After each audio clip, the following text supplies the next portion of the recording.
அனைவருக்கும் வணக்கம். என் பெயர் எஸ் குமரேசன். நான் வேலூர் அடுத்து ஆற்காடு பகுதியை அடுத்து கவர்பாளையம் என்ற கிராமத்தில் வசித்து வருகிறேன். என்னுடைய அனுபவங்களை உங்களிடம் பகிர்ந்து கொள்வது நான் மிக்க மகிழ்ச்சி அடைகிறேன். நான் 7ஆம் வகுப்பு படிக்கும்போதே எங்கள் அம்மா இறந்துட்டாங்க. அதுக்கப்புறம் நான் ரொம்ப கஷ்டப்பட்டு நான் படித்தேன். எங்கள் அப்பா பீடி வேலை செய்கிறார். நானும் கூட வேலை செய்வேன். அம்மா இறந்ததுக்கப்புறம் அந்த அன்புக்கு ரொம்ப நான் ஏங்கினேன். அதுக்கப்புறம் 3 ஆண்டுகளாக கொஞ்சம் கடுமையான கஷ்டத்தில் நான் வறுமையின் நிலைமையில் படித்தேன். நான் படித்து 10ஆம் வகுப்பு படித்து முடித்து விட்டேன். முடித்த உடனே நான் வெளியே வேலைக்கு போகணும் என்று எங்கள் அப்பாவிடம் நான் சொன்னேன். எங்கள் அப்பா என்ன சொன்னார், இல்லை நீ பீடி தான் சுற்றணும், நாங்கள் அந்த காலத்தில் நாங்கள் பீடி சுற்றலையா, நாங்கள்லாம் வாயில, நீ மட்டும் என்ன வெளியே வேலைக்கு போகிறேன், 10ஆவதுலாம் படிச்சுட்டு திமுறா அப்படின்னாரு. இல்லைப்பா, எனக்கு வேலை செட் ஆகலை, நான் வெளியே போயிடுறேன், நான் போய் என் வேலை நான் எதனா ஒரு கூலி வேலை செய்ய நான் போய்ச்சிக்கிறேன் அப்படின்னு சொன்னேன். இல்லை நீ தான் செய்யணும், இல்லை நான் போய் தான் ஆகணும் அப்படின்னு. சரி போ, அப்படியே போனால் வீட்டுக்கு வராத, அப்படியே போய்ட்டு அப்படின்னாரு. சரி, நான் அப்படியேப்பட்ட காலம் நான் வெளியே போயிட்டேன். வெளியே போயிட்டு நான் ரோட்டில் அனாதையாக ரொம்ப தெரு ஓரங்களில் ரோட்டெல்லாம் படுத்துருக்கேன். அதுக்கப்புறம் நான் கிளீனர் வேலை செய்ய ஆரம்பித்தேன். ஒருத்தர்கிட்ட கேட்டு கிளீனர் வேலை, கம்பெனிக்கெல்லாம் கூட நிறைய கம்பெனி ஏறி இறங்கினேன். எந்த கம்பெனி எனக்கு செட் ஆகலை. அதுக்கப்புறம் கிளீனர் வேலைக்கு செய்தேன். அப்படியே 4 இடவில் நான் டிரைவர் ஆகினேன். அப்போ நான் கிளீனர் வேலை செய்யும்போதே மீன் வண்டி, கோழி வண்டி, திராட்சை வண்டி, இந்த மாதிரி எல்லாம் லைன் வண்டிங்களாம் வேலை செஞ்சு ரொம்ப சிரமத்தின் மத்தியில் வேலை செஞ்சு நம்மளும் ஒரு நல்ல நிலைமைக்கு வரணும் அப்படின்றதுக்காக நான் எப்படியாச்சும் எதனா தொழில் கற்றுக்கணும்னு சொல்லிட்டு நான் 10ஆவது படித்த அந்த சர்டிஃபிகேட் வச்சு நான் லைசன்ஸ் எடுத்தேன். லைசன்ஸ் எடுத்து ஒரு டிரைவர் ஆகினேன்.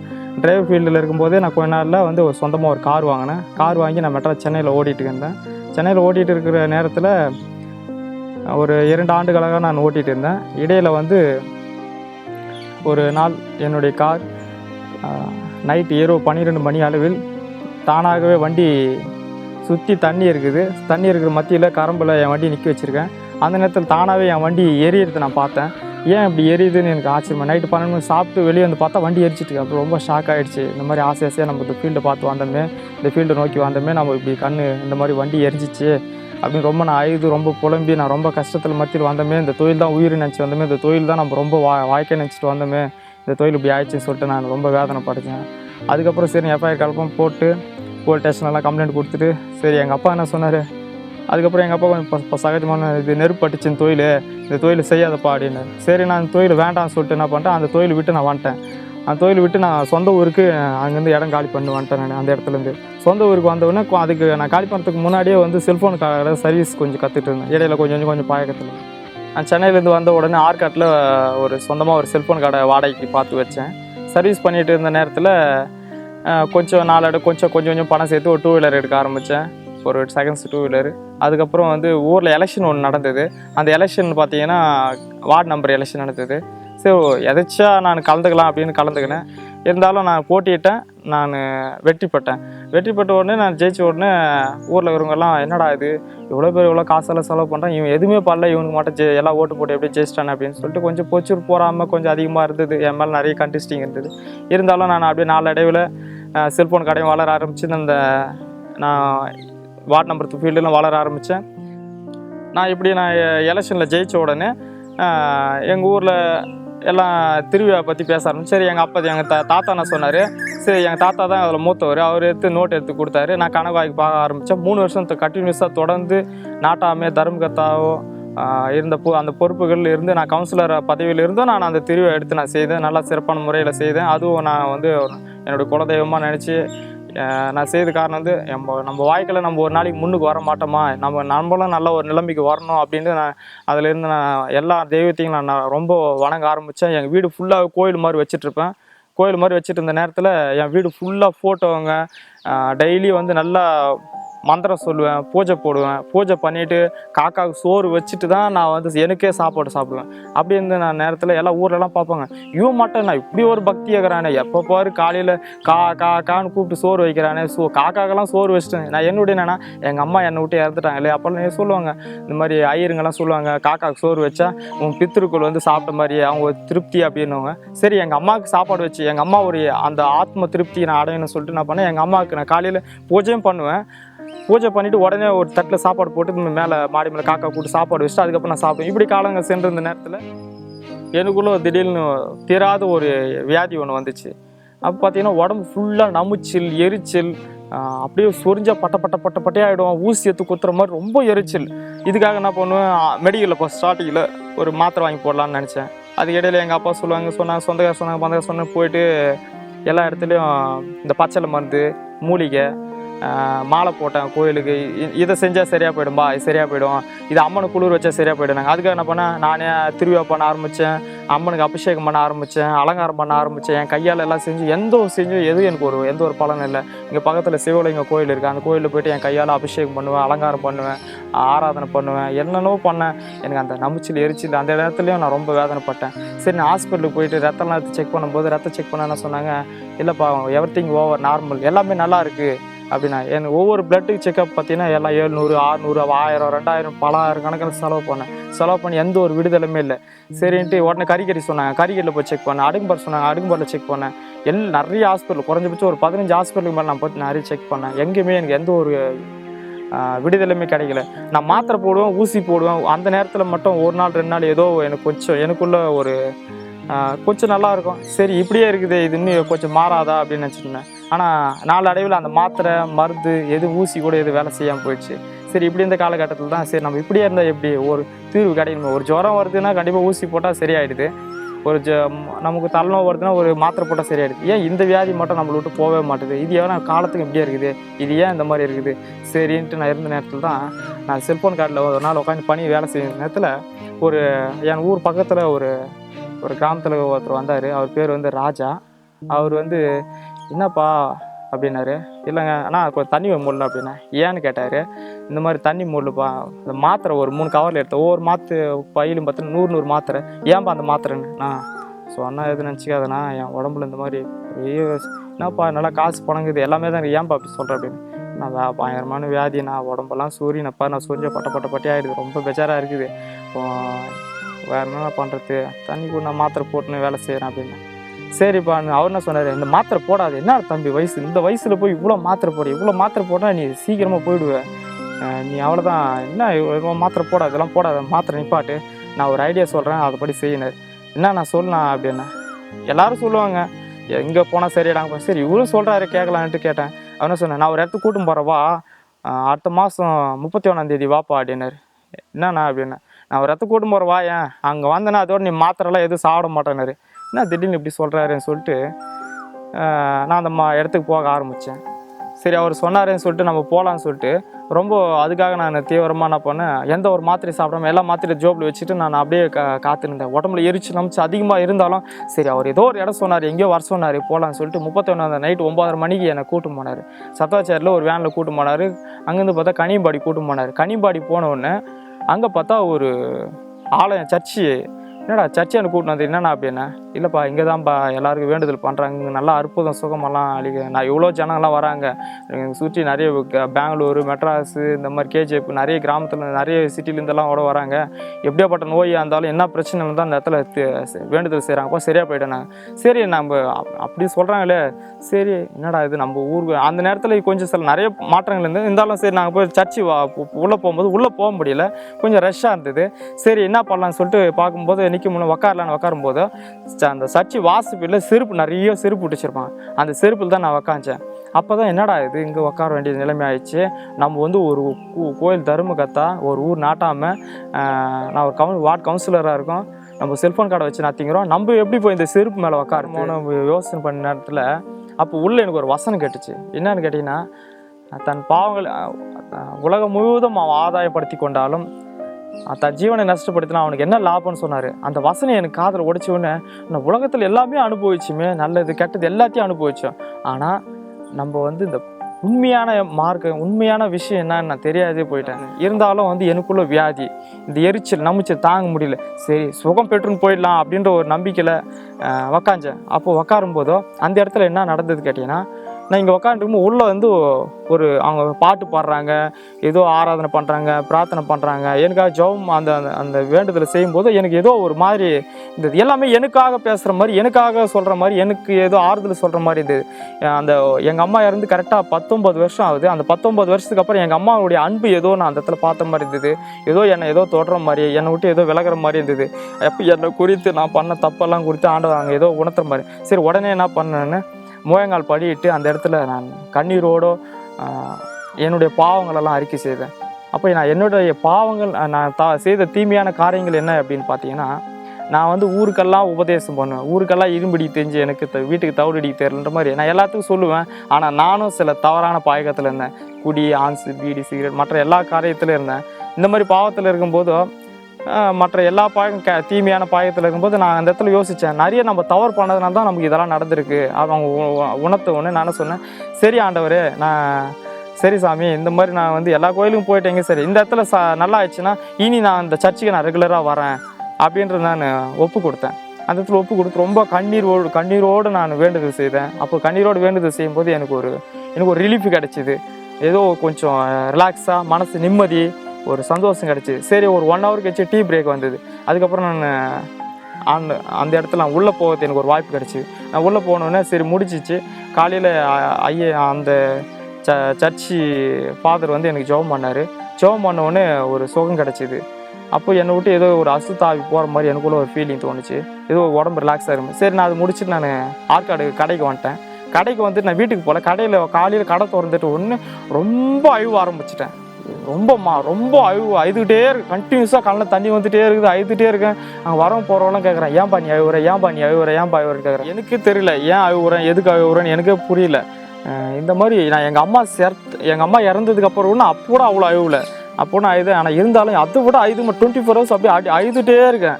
ஏன் அப்படின்னு தெரியல. காலைல தண்ணி மாலை அதுக்குள்ளே ஒரு சந்தோஷம் சொல்ல முடியல, துக்கம்னு சொல்ல முடியல. அந்த மாதிரி ஒரு அழுதுகிட்டே இருக்கும்போது என் செல்ஃபோனுக்கு எல்லாம் ரீசார்ஜ் பண்ண வருவாங்க. நான் ரீசார்ஜ் பண்ணும்போது அவங்களுக்கு எப்படி நான் அழுதுகிட்டே நான் அவங்களுக்கு ரீசார்ஜ் பண்ண முடியும்? செல்ஃபோன் சர்வீஸ் பண்ண வருவாங்க நாத்தியம் காலையில். எப்படி நான் அழுதுகிட்டே நான் அவங்களுக்கு செல்ஃபோன் வரணும்? எனக்கு பதில் சொல்ல முடியல. சரி, நம்ம இங்கே இருந்தால் சரி வராது, நம்ம வீட்டுக்கு போயிடலான்னு சொல்லிட்டு என்ன பண்ணேன், அங்கேருந்து வண்டி எடுத்துகிட்டு என் வீட்டுக்கு கிளம்பிட்டேன். நான் வீட்டுக்கு கிளம்பிட்டு வரேன்.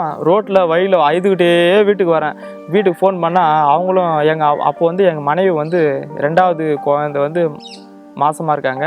8 மாதம் ப்ரெக்னெண்ட்டாக இருக்காங்க. டெலிவரி கிட்டத்தில் இருக்காங்க. அப்போ நான் வந்து ஃபோன் பண்ணிட்டு அழுவுறேன். என்னத்துக்கு அழுவுறீங்க, ஏங்க அழுவுறீங்க அப்படின்னு கேட்டாங்க. இல்லைம்மா, தெரில, இந்த மாதிரி இருக்குது, எனக்கு ரொம்ப நம்பிச்சு தாங்க முடியல, இருந்தாலும் நான் எப்படி அவங்க கூட முரண்பாடாக பதில் சொல்கிறேன். அப்புறம் அழுதுகிட்டே வீட்டுக்கு வந்துட்டேன். கரெக்டாக ஒரு 10-11 மணிக்கு வீட்டுக்கு வந்தோடனே எங்கள் அம்மாலாம் வந்துட்டாங்க. 2வது அம்மா இருக்காங்க. எங்கள் அப்பா கல்யாணம் 2வது திருமணம் ஆகி அவங்க இருக்காங்க.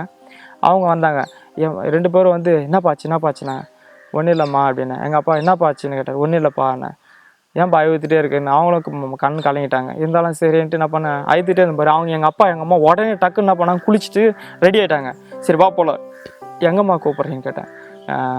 உங்கள் அம்மா போய் குறி கேட்டு வரலாம், உங்கள் அம்மா இறந்துட்டாங்கல்ல, அவனை போய் குறி கேட்கலாம். இந்த மாதிரி நீ இவ்வளோ வேதனைப்படுறியே, சாப்பிட முடியாது, தூங்க முடியாது, இவ்வளோ வேதனைப்படுறியே, சரி வாப்பா குறி கேட்கலான்னு. இல்லைம்மா, நான் குறி கேட்கறதுக்கெல்லாம் வரல, அதெல்லாம் ஏற்கனவே தான் கேட்டுமே, இன்னும் புதுசாக நான் எங்கே போய் குறி கேட்கறது, நான் வரல அப்படின்ட்டேன்.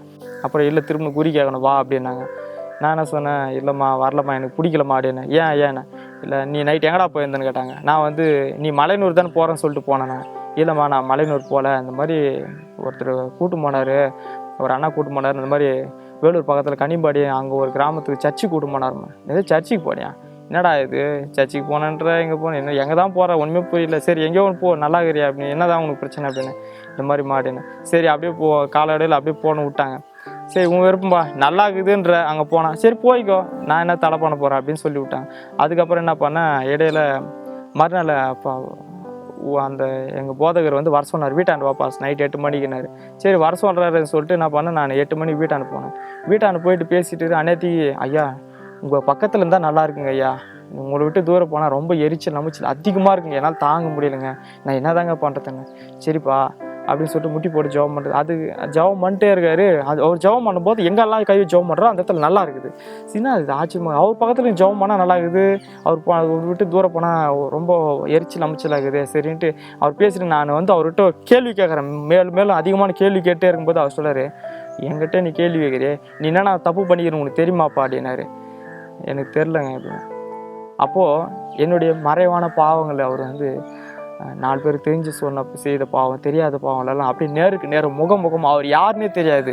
அப்போ தான் அவர் முதல் 2வது டைம் பார்க்குறேன். சர்ச்சில் பார்த்ததுக்கப்புறம் பார்க்குறேன். அவர் சொன்னார், இந்த மாதிரி பாவத்தெல்லாம் பண்ணிக்கிறேன், நீ இது விட்டாத அப்படின்னாரு.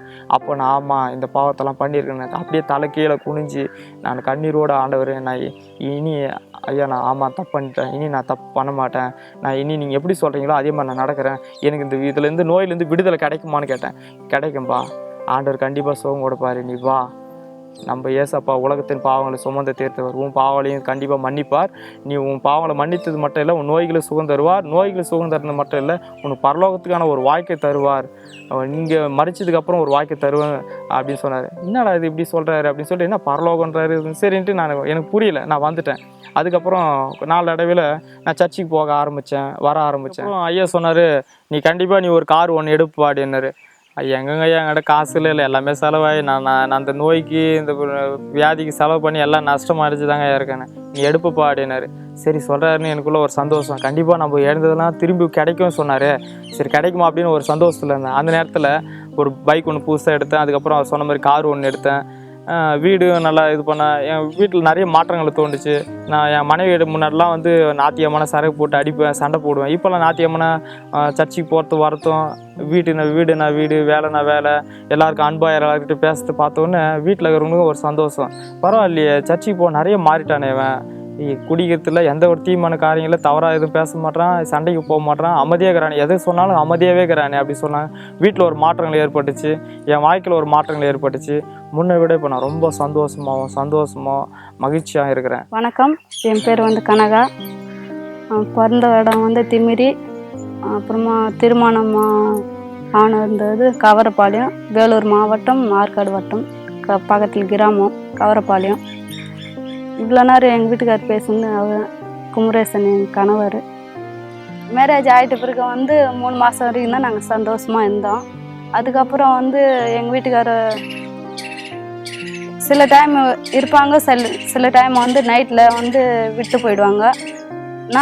நான் வந்து ஒண்டியாரெலாம் இருக்க மாட்டேன். அதுலேயே ரொம்ப சண்டை வரும். எங்கள் வீட்டுக்கார் நைட்லலாம் பிடிச்சி நடிச்சிடுவாங்க. நான் டியூட்டிக்கு போகக்கூடாதா அப்படின்ட்டுலாம் கேட்பாங்க.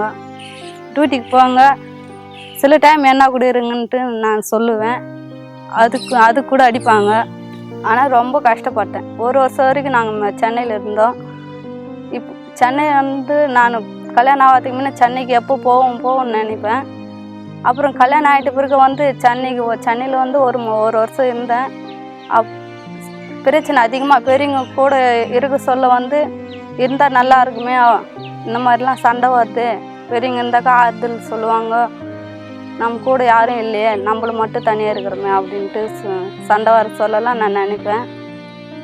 இவர் வந்து அடிச்சுட்டு போயிடுவார், கூட யாரும் இருக்க மாட்டாங்க. அந்த டைம் வந்து நான் எதனா நினைப்பேன், ஐயோ எதனா தப்பு வைக்க போயிடுவேன், தூக்கு மாட்டிக்குன்னா இறந்துடும், எதனா மருந்து குடிச்சு செத்துடுவேன் அப்படின்ட்டுலாம் நினைப்பேன்.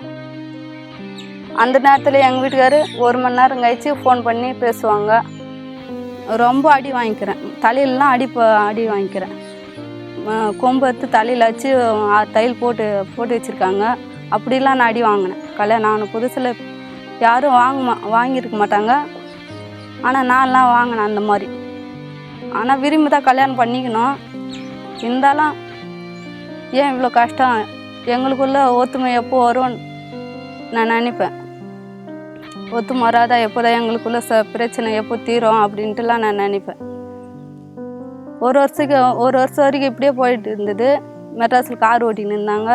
திடீர்னு என்ன பண்ணாங்க, நைட்டில் ஒரு 11:30 மணிக்கு நைட்டில் கார் எரிஞ்சு போயிடுச்சு. அதுக்கப்புறம் சொந்த ஊருக்கே வந்துட்டோம். கவரப்பாளையத்துக்கே வந்து செல்ஃபோன் கடை வச்சோம். கொஞ்ச நாள் அப்படியே போயிட்டு இருந்தது. இங்கே வந்து கூட ரொம்ப பிரச்சனை அதிகமாக இருந்தது எங்களுக்குள்ள. ஒத்துமை இருக்காது, வீட்டில் பிரச்சனை, அடிக்கடிக்கு சண்டை வரும். இவரும் ஞாயிற்றுக்கிழமைனா சரகு சாப்பிட்ருவாரு. சிலர் நினைப்பாங்க, ஞாயிற்றுக்கிழமைனா வீட்டுக்கார் கூட இருக்க மாட்டாங்களா அப்படின்ட்டு நினைப்பாங்க. ஆனால் நான் நினைக்க மாட்டேன் அந்த மாதிரி. ஏன்னாக்கா எங்கள் வீட்டுக்கார் ஞாயிற்றுக்கிழமைனா சரகு சாப்பிட்டு என்ன தான் பிடிச்சி நடிப்பாங்க. நான் சொல்கிறது எதுவும் கேட்க மாட்டாங்க. அவர் சொல்கிறது தான் சட்டம் அப்படின்ட்டு நினைப்பாங்க. இது எடுனா இது எடுத்தோன்னா, இது செய்யணும் இது செய்யணும்னு சொல்லுவாங்க. அதே மாதிரி நானும் செய்வேன். செஞ்சுட்டு அவர் தன்னை மீறி அவர் போதை அதிகமாகிட்ட பிறகு என்னை பிடிச்சி அடிச்சிடுவாங்க. அடித்து கை கால்லாம் வலியெல்லாம் ஒஞ்சிக்குது, கையெல்லாம் ரத்தம் வந்துக்குது. ஒரு நாள் என்ன பண்ணிக்கிறாங்க, அமாவாசை டைமில் வந்து அவர் கோயிலுக்கு போவார். அமாவாசை நைட்டில் போவாங்க. அந்த டைம் வந்து நான் 4 மாதம் முழு அது இருந்தேன். பிரசாதம் வாங்கி வந்து எனக்கு கொடுத்தாங்க. அந்த பிரசாதம் வந்து எனக்கு சுத்தமாக பிடிக்கல. அது சாப்பிடுன்னு சொல்லிட்டு நைட்டில் ஒரு 10 மணிக்கு மேலே என்னை பிடிச்சி அடித்து கையில் ரத்தம் வந்து, தலையில் ரத்தம் வந்து, அப்படிலாம் நான் அடி வாங்கினேன். அதுக்கப்புறம் வந்து எங்கள் வீட்டுக்காருக்கு ஒரு பிரச்சனை வந்தது. நமிச்சல் அதிகமாக ஆயிடுச்சு. அதிகமாக ஆகிடுவா. அவர் என்ன பண்ணார், ஹாஸ்பிட்டலுக்கு எங்கெங்கோ சுற்றி பார்த்தாரு. ஹாஸ்பிட்டலில் போயிட்டு மாத்திரைலாம் வாங்கி சாப்பிட்டாரு. எங்கேயும் செட் ஆகலை. ஒரு டைம் வந்து கடையில் உட்காந்து மாத்திரை சாப்பிட்டுன்னு இருக்க சொல்ல ஒரு அண்ணா வந்து சொன்னாங்க, இந்த மாதிரி அது கூட சர்ச்சுன்னு சொல்லலை, ஒரு கோயிலுக்கு போகலாம் வாங்க அப்படின்னு சொல்லவே எங்கள் வீட்டுக்கு என்ன பண்ணிக்கிறாங்க, எங்கேயும் போயும் சுகம் கிடைக்கலையே, சரி இங்கேயாவது நான் சுகம் கிடைக்குமா அப்படின்ட்டு நம்பி போனாங்க. கர்த்தர் அப்போ தான் எங்களை தொட்டார். அதுக்கப்புறம் எங்கள் வாழ்க்கையில் ஒரு நல்ல இதுவாக வந்தது. குடும்பத்தில் சமாதானம் சந்தோஷம் கிடச்சிது. இயேசு ஏற்றுன பிறகு எங்கள் வீட்டுக்காருக்கு இப்போது சுத்தமாக நமைச்சலும் இல்லை, நாங்களும் ஞானஸ்தானம் எடுத்தோம். இப்போ சந்தோஷமாக இருக்கும். குடும்பத்தில் எந்த பிரச்சனையும் இல்லை. நீங்களும் ஏற்றுக்குங்க. அதனால் இப்போ என்ன சொல்ல வரேன்னு கேட்டிங்கன்னா, நான் எப்படி இருக்கணும் அதே மாதிரி நீங்கள் யாருன்னா பாவத்தில் இருந்தீங்கன்னா அந்த பாவத்திலேருந்து இந்த தீமையான காரியத்தெல்லாம் விட்டு மெய்யான தெய்வம் இயேசு கிறிஸ்து ஏற்றுக்குங்க. அவர் தான் வழியும் சத்தியம் ஜீவனமாக இருக்கிறார். எனக்குள்ள இந்த வியாதி, இந்த சூரிய நமிச்சல் இதெல்லாம் நல்லா ஆச்சு. அப்புறம் வந்து வசதி வாய்ப்புகள் வந்தது, கார் வாங்கினேன், வீடு கட்டினேன், இதெல்லாம் கூட எனக்கு பெரிய விஷயமா எனக்கு தோணலை. இப்போது அதை விட ஒரு முக்கியமான ஒரு காரியம் என்னன்னு கேட்டிங்கன்னா, இப்போ நான் வந்து நாளைக்கு நான் இன்றைக்கே மரித்தாலும் நான் அடுத்த நிமிஷம் நான் சொர்க்கத்தில் இருப்பேன். அதுதான் நிச்சயமான ஒரு வாழ்க்கை. இந்த வாழ்க்கையை நம்பி தான் நான் ஆண்டவர் இயேசு கிறிஸ்துவை ஏற்றுக்குவேன். அதே கருத்து தான் உங்களுக்கு சொல்ல விரும்புகிறேன். நீங்களும் பலவிதமான துன்பத்திலையும் பலவிதமான கஷ்டத்தில் இருப்பீங்க. கஷ்டத்தை இம்மையில் நீங்கள் இப்போ வாழும்போதும் உங்களுக்கு ஒரு நம்பிக்கையான ஒரு தெய்வத்தில் அவர் இன்றைக்கி வாழும்போதும் உங்களுக்கு வந்து ஒரு பெரிய ஒரு ஆசீர்வாதம். நீங்கள் மரித்த பின்பும் கண்டிப்பாக சொர்க்கம் போவோம் என்பது ஒரு நிச்சயம். அந்த நிச்சயத்துக்காக கண்டிப்பாக எல்லோரும் ஏற்றுக்கொள்ளுங்க. இங்கே வாழறது மட்டும் வாழ்க்கை இல்லை, இதுக்கப்புறம் நம்ம மரிச்சதுக்கப்புறம் சொர்க்கத்தில் ஒரு வாழ்க்கை உண்டு. அந்த வாழ்க்கை நிச்சயம். அந்த நிச்சயமான வாழ்க்கையை தேடி தான் இப்போ நாங்கள் வாழ்ந்துட்டுருக்கோம். நாங்கள் ரட்சிக்கப்பட்டதுக்கப்புறம் வந்து இதுதான் இந்த ஒரு நிச்சயமான வாழ்க்கையை நம்பி தான் நாங்கள் வாழ்ந்துட்டுருக்கோம். ஸோ எல்லாருக்கும் நாங்கள் சொல்ல வர காரியம் என்னன்னு கேட்டிங்கன்னா, நீங்களும் ஏற்றுக்கொள்ளுங்க. ஆண்டவராக உங்கள் குடும்பத்தில் என்ன பிரச்சனை இருந்தாலும் பரவாயில்ல, பிரச்சனை மூலியமாக தான் ஆண்டவரை நீங்கள் அடைய முடியும். துன்பத்தின் மத்தியில் தான் ஆண்டவர் நீங்கள் பார்க்க முடியும். நீங்கள் அவரை ஏற்றுக்கொள்ளுங்க. இந்த வாழ்க்கை இப்போ வாழும்போதும் நீங்கள் நல்லா இருக்கலாம். நீங்கள் மரித்த பின்பும் சொர்க்கம் என்பது நிச்சயம். இந்த வாய்ப்பு அளித்தமைக்கு நன்றி.